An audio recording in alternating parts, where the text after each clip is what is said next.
सभापति महोदय, अब मैं आर्थिक मामलों पर आना चाहता हूँ। मैं अधिक समय नहीं लूँगा। इस बात को सभी स्वीकार करेंगे कि तीव्र गति से हमारी आर्थिक प्रगति हो। इसका प्रबंध किया जाना चाहिए। इसके लिए ऐसा वातावरण बनाने की आवश्यकता है जिससे उत्पादन बढ़ सके, वितरण में समानता आ सके और उपभोग में संयम से काम लिया जा सके। हर बजट को और हर कर प्रस्ताव को इसी कसौटी पर कसा जाएगा।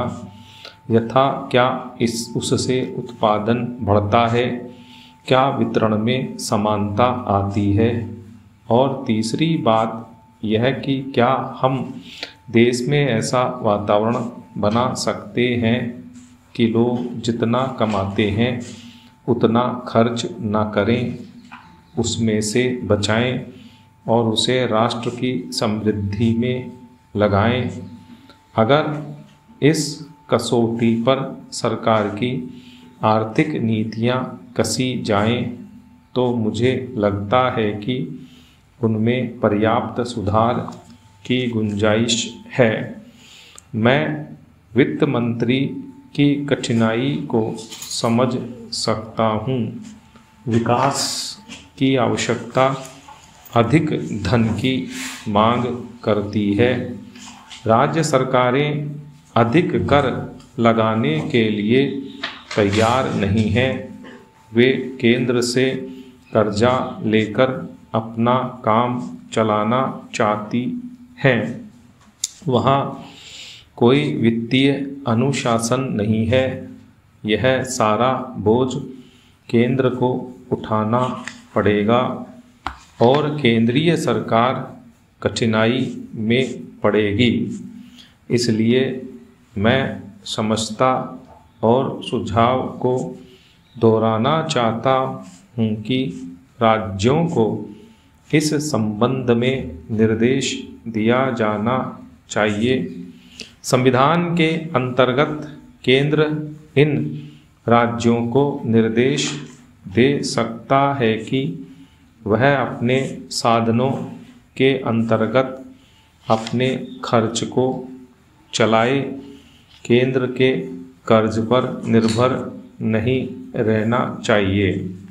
विशेष परिस्थितियों में कर्जा दिया जा सकता है, लेकिन कर्जा लेकर अपना काम चलाना यह उनका स्वभाव नहीं बनना चाहिए। अपवाद रूप में कर्जा लेकर वह किसी विशेष परिस्थिति का सामना करने के लिए प्रस्तुत हो तो उसका विरोध नहीं किया जा सकता। दूसरी बात यह है कि देश में सादगी और संपत्ति को उड़ाने के बजाय उसे उत्पादक कार्यों में लगाने का वातावरण बनाना चाहिए। मैं नहीं जानता वित्त मंत्री महोदय इससे कहाँ तक सहमत होंगे, लेकिन आज देश में समाजवाद की चर्चा बहुत होती है। लोगों का समाजवाद की ओर देखने का दृष्टिकोण विकृत हो गया है। लोग हमें क्या मिलता है इस ओर ज़्यादा ध्यान देते हैं। हम कितना खर्च करते हैं इस ओर ध्यान नहीं देते हैं। समाजवाद बिना संपत्ति की अभिवृद्धि किए और बिना उसके समान वितरण के नहीं आ सकता। हमारा देश कृषि प्रधान देश है। सभापति महोदय, खेती के बाद उद्योग का हमारे देश के आर्थिक जीवन में बड़ा प्रमुख और महत्वपूर्ण स्थान है। स्वतंत्रता के बाद देश में बड़े बड़े और मौलिक उद्योग धंधे खड़े किए गए हैं जिनकी बहुत आवश्यकता थी। उस दिशा में अच्छा प्रयास किया गया है और उसमें बड़ी सफलता भी मिली है। लेकिन जहाँ बड़े बड़े उद्योग धंधे खड़े हुए वहाँ छोटे छोटे उद्योग धंधों की, विशेष रूप से उन उद्योग धंधों की जो देश में परंपरा से चले आ रहे थे, बड़ी उपेक्षा हुई। बहुत से उद्योग धंधे अपने पुराने ढंग से चले आ रहे हैं, उनमें कोई नया परिवर्तन नहीं लाया जा सकता है, उनका कोई विकास नहीं हो सकता है। देश की स्थिति को देखते हुए विशेष रूप से ग्रामीण क्षेत्रों में कौन से नए उद्योग धंधे खड़े किए जा सकते हैं, इस बारे में कोई अनुसंधान नहीं किया गया है। खादी और ग्रामोद्योग स्थापित किया गया और उसने खादी और कुछ ग्रामीण उद्योग धंधों को लिया, लेकिन उसकी भी कुछ सीमाएं हैं। बहुत से उद्योग धंधे ऐसे हैं जिनको प्रोत्साहन दिया जाना चाहिए था, लेकिन प्रोत्साहन देना तो दूर रहा, ऐसी नीति अपनाई गई कि उनके काम में बाधा पैदा हुई और उनमें बहुत से टूट गए।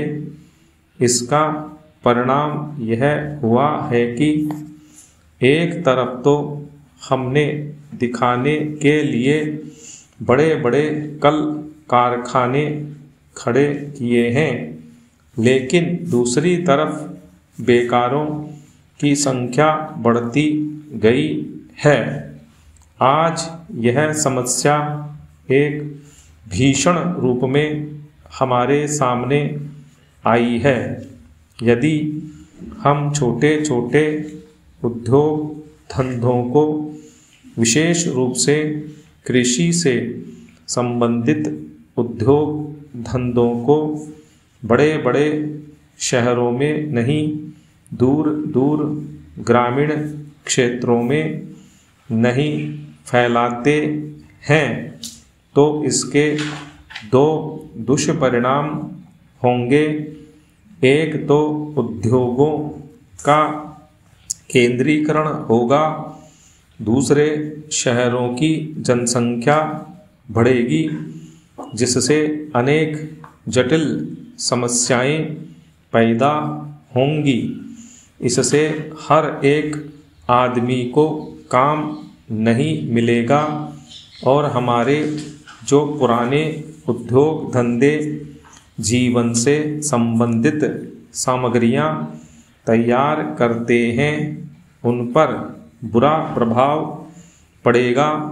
लेकिन सरकार की ऐसी नीति रही है कि उनमें से बहुत से उद्योग धंधे समाप्त होते जा रहे हैं, जिसका परिणाम यह है कि इस उद्योग में लगे हुए आदमी बेकार हो रहे हैं।